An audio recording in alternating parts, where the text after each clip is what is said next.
विशाल गवळी व साक्षी गवळी या दोघांना कल्याण न्यायालयात हजर केले असता नेमका काय युक्तिवाद झाला हे जाणून घेण्यासाठी आपल्याकडे फरियादीचे वकील पीडित मुलीचे वकील नीरज कुमार आहेत। सर, आज जो युक्तिवाद झालाय नेमका काय युक्तिवाद झाला? आरोपीच्या वकिलांनी त्या ठिकाणी सर्व तपास झालेला आहे आणि आता पोलीस कस्टडीची गरज नाही या पद्धतीची विनंती कोर्टापुढे केली। परंतु आमचं असं म्हणणं होतं की जर फिर्यादीला त्या ठिकाणी MCR झालं किंवा आरोपी क्रमांक 2 ला बेल मिळण्यात यावं अशी त्यांची विनंती होती। परंतु तसे झाल्यास विक्टिमच्या फॅमिलीला त्या ठिकाणी जीवाचा धोका आहे अशी आम्ही त्या ठिकाणी विनंती केली। त्याचबरोबर आरोपीच्या वकिलांनी ज्या पद्धतीने बदलापूरमध्ये अक्षय शिंदेचा एन्काउंटर झाला त्याला कोर्टात आणत असताना त्याच पद्धतीने विशाल गवळी सोबत होऊ शकतो अशी भीती दर्शवली। परंतु मेहरबान कोर्टाने अशा प्रकारचा हे केल्यानंतर फिर्यादीच्या वकिलांनी आरोपीच्या वकिलांनी त्या ठिकाणी त्याच्या नातेवाईकाशी विशाल गवळी संपर्कात राहो या पद्धतीची मागणी त्या ठिकाणी केली होती। परंतु मेहरबान कोर्टाने सांगितलं अशा प्रकारचा कुठलाही प्रोव्हिजन कायद्यात नाहीये, त्यामुळे तसा ऑर्डर पास करता येत नाही, म्हणून त्यांच्या विनंतीला नकार दिलेला आहे।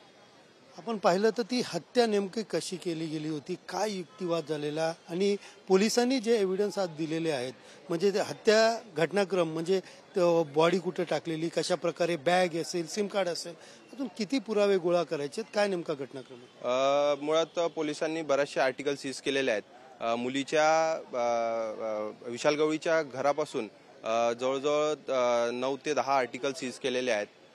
शेगाव ज्या ठिकाणी तो आरोपी पळून गेलेला त्या ठिकाणी 9 आर्टिकल सीज केलेले आहेत आणि रस्त्यांमध्ये आणि ज्या ठिकाणी मृतदेह सापडला त्या ठिकाणी अनेक आर्टिकल सीज केलेले आहेत। बऱ्याचशा गोष्टीचा तपास सुरू आहे। ज्या पद्धतीने संध्याकाळच्या वेळेस आरोपींनी त्या मुलीला किडनॅप करून घरी घेऊन आपल्या स्वतःच्या राहत्या घरी घेऊन जाऊन तिच्यावरती लैंगिक अत्याचार करून तिची हत्या केली आणि जेव्हा आरोपीची पत्नी साक्षी गवळी त्या ठिकाणी घरी आली तर आरोपीच्या पत्नीचं असं म्हणणं होतं की माझ्या पतीने मला सांगितलं की याच्यामध्ये कुठल्या तरी जनावराचा पाळीव जनावराचा मृतदेह आहे, ते इथं मेलेला मला सापडल्यामुळे आता हे आपल्याला कुठेतरी टाकावं लागेल अशी त्या ठिकाणी विशाल गवळीच्या पत्नीने माहिती आपल्या वकिलांना दिली होती। विशाल गवळीच्या पत्नीचं असं म्हणणं होतं की मला या संपूर्ण प्रकरणाबद्दल काहीही माहिती नव्हता, माझा याच्यात काही सहभाग नाही। परंतु जर असं असला तरी विशाल गवळीच्या पत्नीने हे पोलिसांना माहिती द्यायला हवी होती अशी आमची त्या ठिकाणी कोर्टापुढे आर्ग्युमेंट करण्यात आली। अजून काय काय पुरावे गोळा करायचे आपल्याकडे बाकी आहेत आणि त्यासाठी पोलीस कसं? विशाल गवळी जेव्हा शेगावला जात असताना त्यांनी स्वतःचा मोबाईल सिम कार्ड काढून त्या ठिकाणी कसारा घाटात फेकलेला आहे। त्याचबरोबर त्या मुलीचे काही कपडे त्यांनी कुठेतरी डिस्ट्रॉय केलेले आहेत, एव्हिडन्स डिस्ट्रॉय करण्याच्या इंटेन्शननी ते कुठेतरी निष्पन्न करण्यासाठी आणि त्या हस्बंड वाईफ विशाल गवळी आणि साक्षी गवळीचे कॉल रेकॉर्ड्स हे सगळे निष्पन्न करण्यासाठी पोलिसांनी या ठिकाणी पोलीस कस्टडीची मागणी केली होती।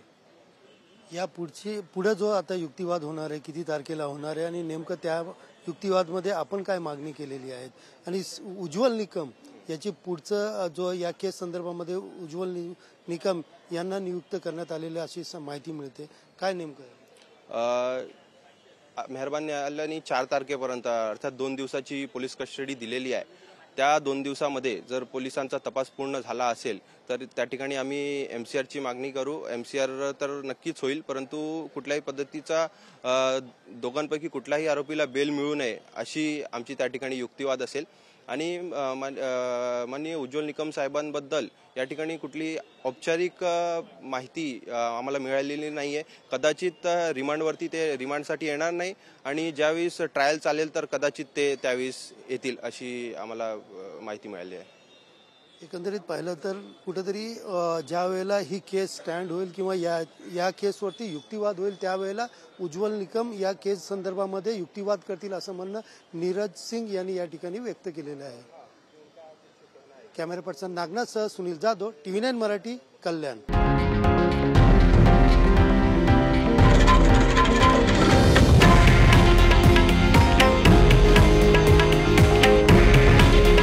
हे आहे देशातील नंबर 1 न्यूज नेटवर्क आणि आपण पाहत आहात TV9 मराठी। काळजी तुमची, हित महाराष्ट्राचं।